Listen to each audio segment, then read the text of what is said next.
कुमारी मायावती जी ने बचपन से ही समाज में फैले ऊंच नीच को देखा और ये ख्याल उन्हें हमेशा कचोटता रहा कि कुछ लोगों की बस्तियां केवल जाति के आधार पर अलग क्यों रखी जाती हैं, कुछ लोगों को गरीबी की जंजीरों में क्यों बांधे रखा जाता है और कुछ लोगों को अनादर से क्यों देखा जाता है।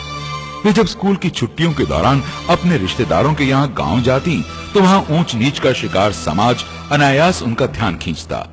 ये सब देखकर कुमारी मायावती जी के अंदर इस विश्वास ने जन्म लिया कि जब तक समाज के हर वर्ग में भाईचारा नहीं होगा तब तक देश की तरक्की नहीं हो सकती।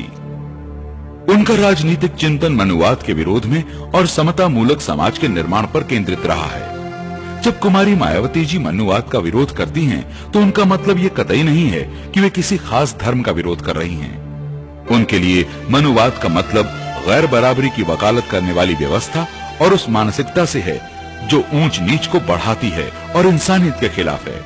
उनका ऐसा मानना है, इस देश में जो बहुजन समाज के लोग हैं उनकी सारी समस्याओं का जो जड़ है या मुख्य कारण है वो मनुवाद है।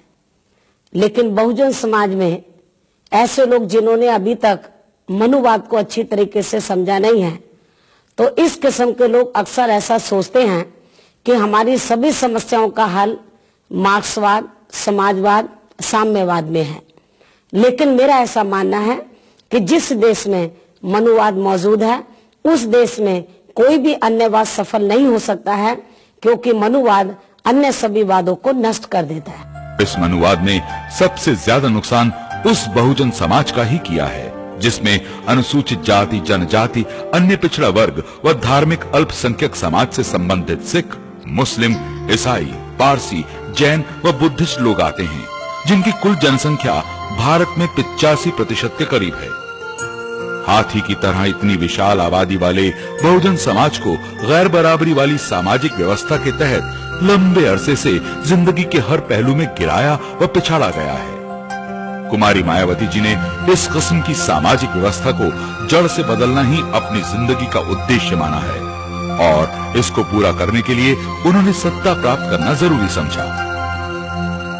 कुमारी मायावती जी ने बहुजन समाज के दर्द को करीब से समझा और इस समाज में जन्मे महापुरुषों, संतों व गुरुओं के जीवन संघर्ष का गहराई से अध्ययन किया।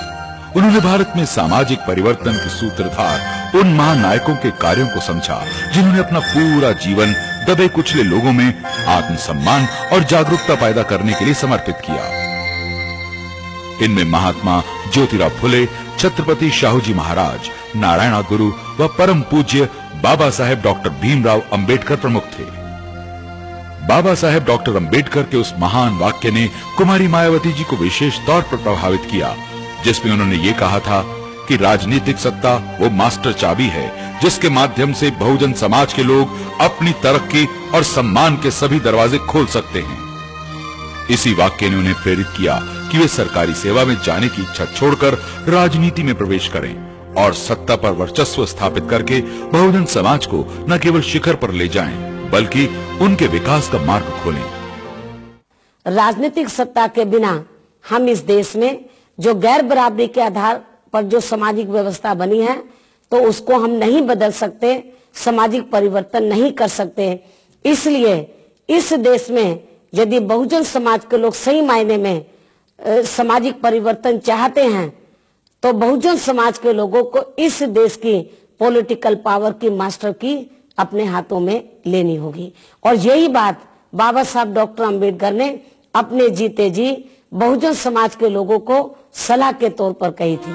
राजनीति में सीधे आने से पहले कुमारी मायावती जी बहुजन समाज की गैर राजनीतिक जड़ों को मजबूत बनाने में व उनमें संघर्ष की भावना पैदा करने के लिए बामसेफ और DS4 नाम के संगठन से जुड़ी, जिसमें इन्होंने बढ़ चढ़कर कार्य किया। इसके बाद इन्होंने बहुजन समाज पार्टी में शामिल होकर सक्रिय